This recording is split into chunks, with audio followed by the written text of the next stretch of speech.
Hello everyone and welcome to my channel YNR Trends. I hope everyone is having a wonderful day.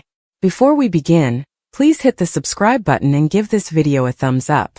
The night in Genoa City had a way of pressing down on the soul, especially when secrets were ready to surface. Rain oiled the thoroughfares into glasses of broken light, neon signs blurring into pulsing stripes of color that felt like warnings rather than decoration. Sharon Newman left the last light of crimson lights behind her, locking the door with a familiar, resting ritual that had sustained her through grief, loss, and caution she still couldn't completely explain. She gobbled the damp air and told herself she was safe. That was the taradiddle the megacity let you tell yourself right over, until the moment it wasn't true presently. The auto headlights burned behind her before she could turn. A sharp presence cut through the rain, effective and deliberate. Sienna stepped out of the murk with a calm that didn't belong on a night like this. She didn't rush. She didn't roar. She smiled as if they were old musketeers who had planned to meet. Sharon had the transitory, sickening sense that time itself had broke to watch what would be next. Sienna spoke vocally, the rain slightly louder than her voice, and asked Sharon to come with her. There was no plea in the request, only certainty. When Sharon refused, the flash of essence appeared. Not brandished, not dramatic, just enough to turn the word no into a memory. Sienna didn't have to say she'd use it. She didn't have to explain anything at all. Sharon's body understood before her mind caught up, and the world narrowed to the choices Sienna allowed her to have. The lift was silent except for the wipers. Sharon counted gifs, counted turns, tried to collude the route in her head, but fear has a way of smirching details. When the auto stopped, the structure staying for them was anonymous and forgotten, a shell that had outlasted its purpose. Outside, the air was cold and smelled of dust and oil painting. Sienna guided Sharon forward with a hand that was steady and unkind, her touch telling Sharon everything she demanded to know about how far this woman was willing to go. They sat across from each other under a single bare bulb. Sienna placed her phone on the table and slid it just out of Sharon's reach, a quiet memorial of control. She told Sharon she wasn't there to hurt her, at least not unless she had to. The words were nearly gentle. That was what made them dangerous. Sienna said she wanted Sharon to hear, to understand, and also to decide what kind of woman she really was. Sharon tried to keep her voice in deed as she demanded to know what Sienna wanted. The answer came without vacillation, the verity. Not the public verity Genoa City traded like currency, but the buried kind that rotted in silence. Sienna leaned forward, eyes bright with a purpose that had easily been stoned for a long time. She said a name as if it were a spell, and the sound of it shifted the air between them. Matt. The first secret came wrapped in tolerance. Sienna explained that Matt's death had no way been the simple tragedy everyone accepted. She revealed that the night he faded, he hadn't been alone, and he hadn't been helpless. Matt had been planning to run, not from peril but toward it. He'd arranged for documents, cash, and a new identity, believing he could slip down and rewrite himself. Sharon felt the shock ripple through her as Sienna described details no bone differently could know: the burner phone, the storehouse unit, the meeting that no way happened. The recrimination landed hard. Matt's end wasn't an accident of fate, but the collision of choices he made in secret. Sharon protested, averring Matt would no way abandon the people who loved him. Sienna didn't argue. She simply produced a memory, recited like a concession learned by heart, about Matt's fear of exposure and the despair that followed him far and wide. Sienna said Matt believed the verity would destroy further than one family, and he was willing to vanish to help it. Sharon felt the ground cock as the first secret rewired everything she allowed. She knew. The alternate secret cut deeper. Sienna revealed that Matt had been an snitch, still feeding information to cover himself and work his way out of a corner he'd painted himself into times before. The web stretched wider than Sharon anticipated, touching names that had smiled at her across coffee mugs and regale tables. Matt had been living in the perimeters, trading pieces of other people's lives to keep his own complete. Sienna spoke without relish, as if this knowledge had progressed her beyond her times. She said Matt wasn't evil, but he wasn't innocent moreover. He was hysterical, and fear makes recreants and icons out of the same man depending on the hour.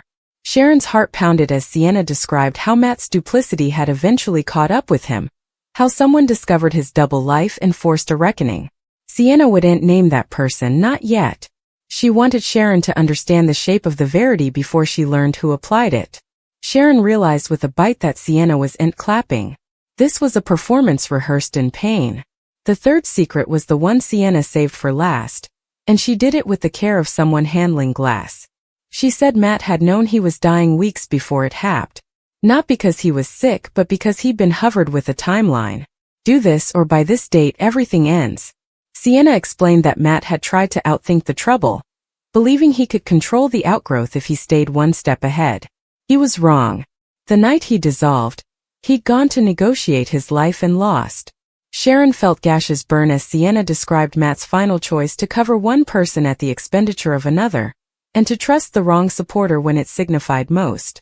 Silence filled the room after the last secret, thick and suffocating. Sharon plotted to attune the man she had known with the portrayal Sienna painted. She asked why Sienna was telling her this now, why abducting her was necessary if the verity was the thing. Sienna's answer was quiet and ruinous. She said Sharon was the only bone who could carry this verity without weaponizing it, the only one who might choose compassion over revenge. Sienna admitted she had tried to tell others, but they heard only what they wanted to hear. Fear made them deaf. Sienna stood and paced, her control eventually showing cracks. She confessed that Matt had been her family, and that loving him had been an assignment in contradictions. She had watched him try to be better and fail, watched him make deals with his heart and lose. The hijacking, she said, wasn't about power. It was about forcing a reckoning before falsehoods calcified into history.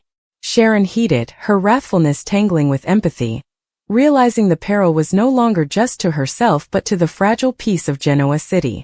The trouble came also sharp and necessary. Sienna said if Sharon dismissed this, if she chose silence for comfort's sake, there were lines that would surface, names that would fall, and consequences that would ripple outward without mercy. She didn't want that. She wanted Sharon to help her tell the verity the right way. Sharon felt the weight of the choice settle onto her shoulders, heavy and familiar. This was the crossroad she always sounded to find, where mending and detriment stood elevation piecemeal. Sharon agreed to hear, truly hear, but she refused to be a pawn. She told Sienna she'd not be constrained into destroying lives, and that verity delivered without care was just another form of violence. Sienna studied her, measuring the sincerity, and commodity in her posture softened. The gun lowered just a bit. It was enough to let Stopgap breathe. They talked until the rain eased, until the megacity outside felt less like a trouble and more like a substantiation. Sienna participated documents, timelines, evidence that couldn't be dismissed. Sharon asked questions, pushed back where details didn't align, demanded clarity. For the first time Sienna looked relieved. This was what she had wanted all along, not eyeless belief but engagement. When dawn hovered the edges of the night, Sienna uncorked the door. She didn't apologize, but she conceded the cost of what she had done. She said she'd vanish again, trusting Sharon to decide what came next. Sharon stepped outdoors with legs that quivered and a heart that pained, knowing nothing would be the same. As the sun rose over Genoa City, Sharon understood the true peril of the secrets she now carried. Matt was no longer a single story but a fracture that could resolve families, alliances, and the fragile stopgap that kept them moving forward. Sienna had forced the verity into the light, and Sharon would have to choose how it lived there. The megacity woke up ignorant that its foundations had shifted overnight, and nearly in the distance, consequences were formerly on their way. Sharon didn't flash back the drive back into Genoa City. The thoroughfares appeared and dissolved around her such like fractions of a dream she wasn't sure she had survived. Her hands quivered on the steering wheel, not from fear presently but from the weight of knowing too much. Every business light felt accusatory. Every passing face a memorial that people were living their lives ignorant that the ground beneath them had cracked. She situated outside her place and sat there long after the machine went silent, breathing through the pang in her casket, telling herself that fear would not help anyone now. Inside, the familiar walls offered no comfort. Sharon paced, replaying every word Sienna had spoken, every document she had shown her, every recrimination hidden between rulings. Matt was no longer just a ghost or a memory firmed in grief. He was a man with plans, backstabbings, and insolvable choices. Sharon realized that the peril wasn't only in what Sienna had revealed, but in what those secrets could inspire others to do formerly they surfaced. Truth had a way of turning into security in Genoa City. Sleep no way came. When morning completely broke, Sharon reached for her phone and stopped herself further than formerly. There were people she wanted to call, people she trusted, but trust itself felt fragile now.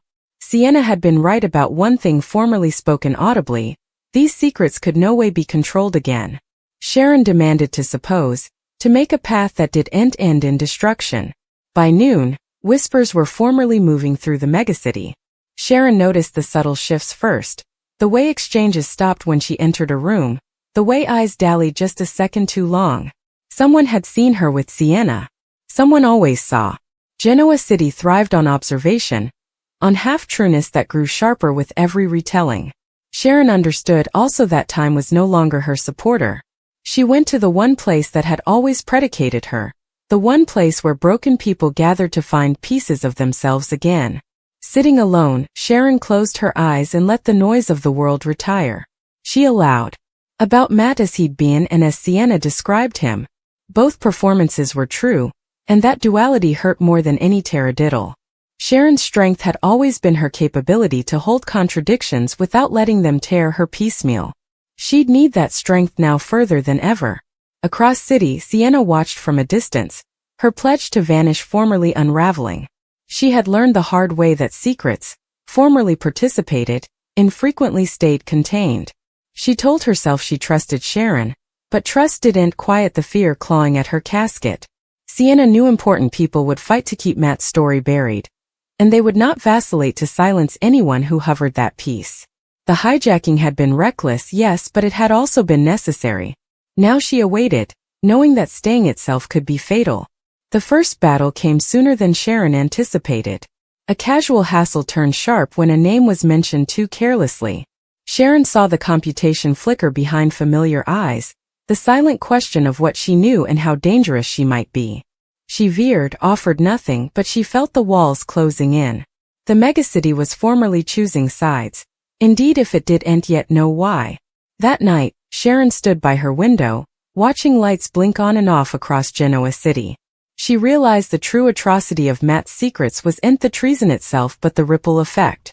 Every verity connected to another, every disclosure hanging to unravel times of precisely constructed alliances. She understood why Matt had tried to run, why Sienna had resorted to despair. Fear had shaped all of them. Sienna made contact again through a communication that said everything without saying much at all. She asked if Sharon believed her now. Sharon replied with honesty rather than consolation. She said belief wasn't the problem, consequence was. That answer dallied between them like a fragile armistice. As days passed, pressure mounted. Sharon noticed subtle intimidation. Doors left open that should have been closed, information participated too casually, warnings disguised as concern. Someone was testing her limits, trying to gauge how important she'd endure before breaking. Sharon refused to break. She proved everything, kept clones of Sienna's evidence secure, and prepared herself for the moment when silence would no longer be possible. When the verity eventually surfaced, it didn't explode the way people anticipated. It strained. A document then, a evidence there, a denial that chimed concave. Matt's Namor entered exchanges not as a tragedy but as a question. People argued over who he'd really been, over whether his choices justified his fate. Old injuries restarted. New bones formed. Genoa City reeled, not from shock but from recognition. Sharon set up herself at the center of it all, whether she wanted to be or not. She spoke precisely, choosing words that conceded pain without assigning blame. Some heeded. Others indicted her of guarding the wrong people. Sharon accepted the wrathfulness.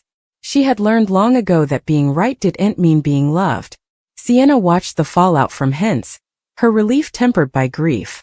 Matt's story was eventually being told, but not in the way she had imagined during innumerous insomniac nights. There was no justice that could bring him back, no disclosure that could make his choices inoffensive. Still, knowing the verity was out there felt like breathing after being aquatic too long. The final trouble came still, as these effects frequently do. Sharon was advised that pushing further would come at a cost she might not be willing to pay. She heeded, counted the warning, and responded with calm resoluteness. She said some costs were necessary, and some trueness demanded substantiations. The line went dead, and Sharon knew there was no turning back. In the end, Genoa City did what it always did: it acclimated. Alliances shifted, reports cracked, and life moved forward with a new subcast of caution. Matt came a assignment rumored about rather than a name spoken freely. Sienna dissolved for good this time, leaving behind only echoes and unanswered questions. Sharon remained, carrying the scars of the night she was abducted and the burden of the secrets she chose to reveal. Standing formerly more in the quiet before dawn, Sharon reflected on how near she had come to being silenced, not just by fear but by the temptation to cover peace at any cost. She understood now that peace erected on falsehoods was always temporary. As the sun rose over Genoa City, Sharon made peace with the fact that some trueness do and heal. They simply refused to stay buried, demanding to be seen, conceded, and survived. In the quiet fate, Sharon learned that survival didn't mean safety. It meant alert. Days after the first documents surfaced, she set up herself walking past the courthouse, the gravestone facade cold wave and unmoved by the mortal wreckage it contained. The structure had always represented order, but now it felt like a tally staying to be filled with names. Sharon broke, steadying herself, apprehensive that every step she took forward drew a line she couldn't abolish. Inside, exchanges fractured into whispers the moment she appeared. People were polite, indeed kind, but the space between words carried dubitation. Sharon honored the look in their eyes, the same one she had worn when Verity hovered to strike everything familiar. She didn't condemn them. She had asked the megacity to review a man it allowed. It understood, and that kind of request no way went unanswered without resentment. That evening, Sharon entered evidence she had both anticipated and stressed. One of Matt's former connections had come forward, not with new allegations, but with substantiation. The pieces aligned. The story held. Sharon felt no triumph, only a heavy calm. Evidence didn't bring relief. It brought responsibility. She realized she was no longer replying to events but shaping them, whether she wanted to or not. Across city, Sienna remained unseen, yet present in every development. Her influence moved like a current beneath the face, unseen but inarguable. Sharon wondered if Sienna felt vindicated or concave, if the act of forcing the Verity into daylight had healed anything at all. Some nights, Sharon imagined Sienna watching the megacity from hence, counting the costs and deciding whether they had been worth paying. The pressure boosted when an claim arrived, subtle and impeccably timed. Sharon was advised to stop speaking intimately, to let the story settle. The communication framed silence as mercy. Sharon understood the language too well. Silence had always been the most effective armament. She declined with grace, not defiance, knowing restraint could be as unsettling as battle. When Sharon eventually spoke again, she did so with intention. She didn't name villains or claim moral authority. She spoke about fear, about the ways it twists good intentions into dangerous choices. She conceded Matt's failures without erasing his humanity. The response was divided, exactly as she knew it would be. Some called it courage. Others called it treason. Sharon accepted both markers and moved on. As dusk settled over Genoa City, Sharon stood alone, watching lights bloom across the skyline. She allowed. About the night Sienna had taken her. About the terror that had stripped her down to instinct and resoluteness. That night had changed her, but not in the way her prisoner might have intended. Sharon hadn't come harder. She had come clearer. The megacity would carry Matt's story forward in fractions, reshaped by memory and motive. Sharon couldn't control that. What she could control was her turn down to let fear decide for her again. In the gathering dark, she breathed deeply and turned toward home, knowing that Verity infrequently offers comfort, but it does offer direction, and for now that would have to be enough.